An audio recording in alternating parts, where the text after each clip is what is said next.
नमस्कार मंडळी, पुन्हा एकदा स्वागत आहे माझ्या शिवणकला संस्कृती या चॅनलवर. इथे मी ऑर्गेन्झा टाईप फॅब्रिकचा ब्लाऊज शिवून दाखवणार आहे. साडी सेम कलरची आहे आणि त्याला वर्क केलेलं होतं. गळा अगदीच छोटा होता आणि कस्टमरला डीप नेक पाहिजे होता, साधा सिंपल गोल गळा. मग इथे काय केलं, आधी ब्लाऊज कट करून घेतला आणि मधोमध अशी त्याला टाचणी टोचून घेतली अस्तरला. आता हे बघा, बाजूने वर्क आहे गळ्याचं, ते मला काढून टाकायचं आहे आणि ते ॲडजस्ट करत करत मी सगळ्या बाजूने टाचण्या टोचून घेतल्या. कारण अतिशय असा सुळसुळीत असा कापड आहे हा. याला शिलाई घालताना खूप अगदी वेळ लागतो आणि अशा प्रकारे सगळीकडे मला टाचण्या टोचून घ्याव्या लागल्या. एरवी ब्लाऊज शिवताना मी कुठेही टाचणी न टोचता डायरेक्ट शिलाई करून घेते, पण ऑर्गेन्झाचे जे ब्लाऊज असतात त्यांना अशा पिना भरपूर साऱ्या टोचून मगच अस्तर जोडावं लागतं.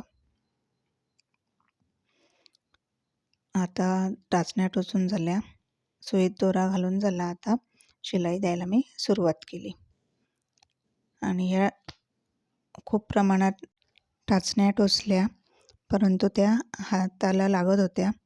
तरी पण येथे शिलाई पूर्ण करून घेतली मी. पटकन हातात घुसते सुई, टाचणी. अशा प्रकारे चारही बाजूंना मी अस्तरला शिलाई करून घेतली, म्हणजे अस्तर जोडून घेतलं.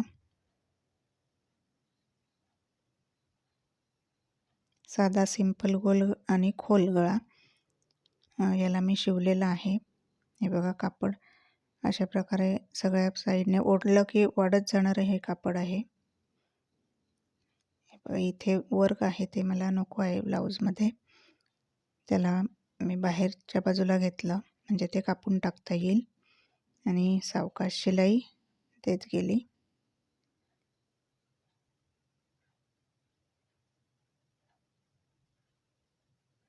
मध्ये जर वर्कला खडे असतील तर ते शिलाईत येता कामा नये, याची दक्षता घ्यायला पाहिजे.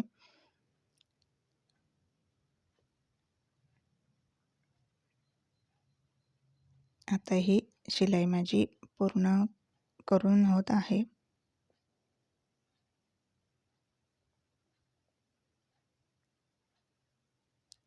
ही शेवटची शिलाई. आता यानंतर जादाचं जे फॅब्रिक आहे ते कट करून घेणार आहे, पण त्याच्या आधी टाचण्या आधी काढून घेऊयात. यानंतर ह्या ब्लाऊजला मी पलटवून बघितलं, कुठेही चून किंवा चुरी आली नाही याची खात्री केली. आता कापायला काही हरकत नाही. जादाचा कापड मी कापून घेतला.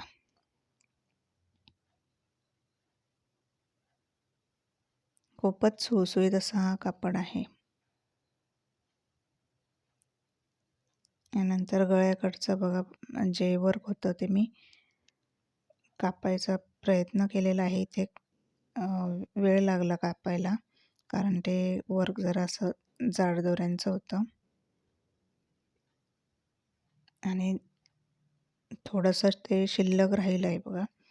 मग ते पायपिंगच्या आत जाणार आणि जेव्हा पायपिंग पट्टी लावणार तेव्हा ते मी थोडंसं राहिलेलं जे वर्क आहे ते कापून टाकणार आहे.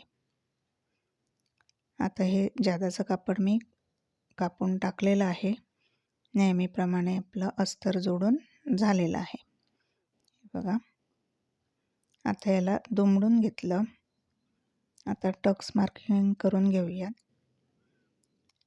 शिलाई माया सोडायची आणि दुमडून घ्यायचं आणि यावर नख मारून खडूने खुणा करून घ्यायची, म्हणजे रेष काढून घ्यायची. 4.5 इंच ते 4.25 इंच एवढा टक्स मार्किंग करायचा आणि अगदी निमुळता असा टक्स शिवायचा. डबल शिलाई देऊन घ्यायची. आता दुसरा टक्स तसाच शिवून घ्यायचा आहे.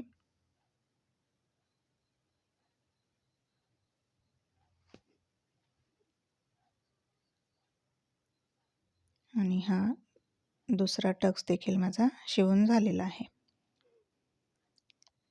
आता वर्क बघा, जे होतं ते वर खाली झालेलं आहे. त्यानंतर मी इथे एक पट्टी घेतली, कंबरपट्टी, आणि शिलाई द्यायला सुरुवात केली. टक्सचं टोक जे आहे ते कमरेच्या भागाकडे घेतलं आणि जिथे टक्स दिलेला आहे तिथे छोटीशी चून देऊन इथे मी शिलाई पूर्ण करून घेतली. यानंतर याला दाबशिलाई देऊन घेऊयात.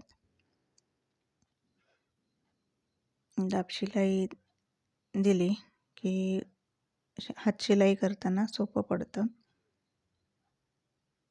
आता हे बघा, साईडने मी 1.5 ते 2 इंच दुमडून घेणार आहे दोन्ही साईडने, म्हणजे आपल्याला फिटिंग देताना ही जी पट्टी आहे ती सरकणार नाही आणि फिटिंग देताना काही त्रास होणार नाही.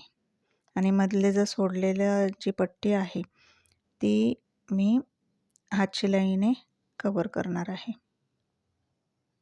हे बघा, अशा प्रकारे. ही झाली बॅक साईड.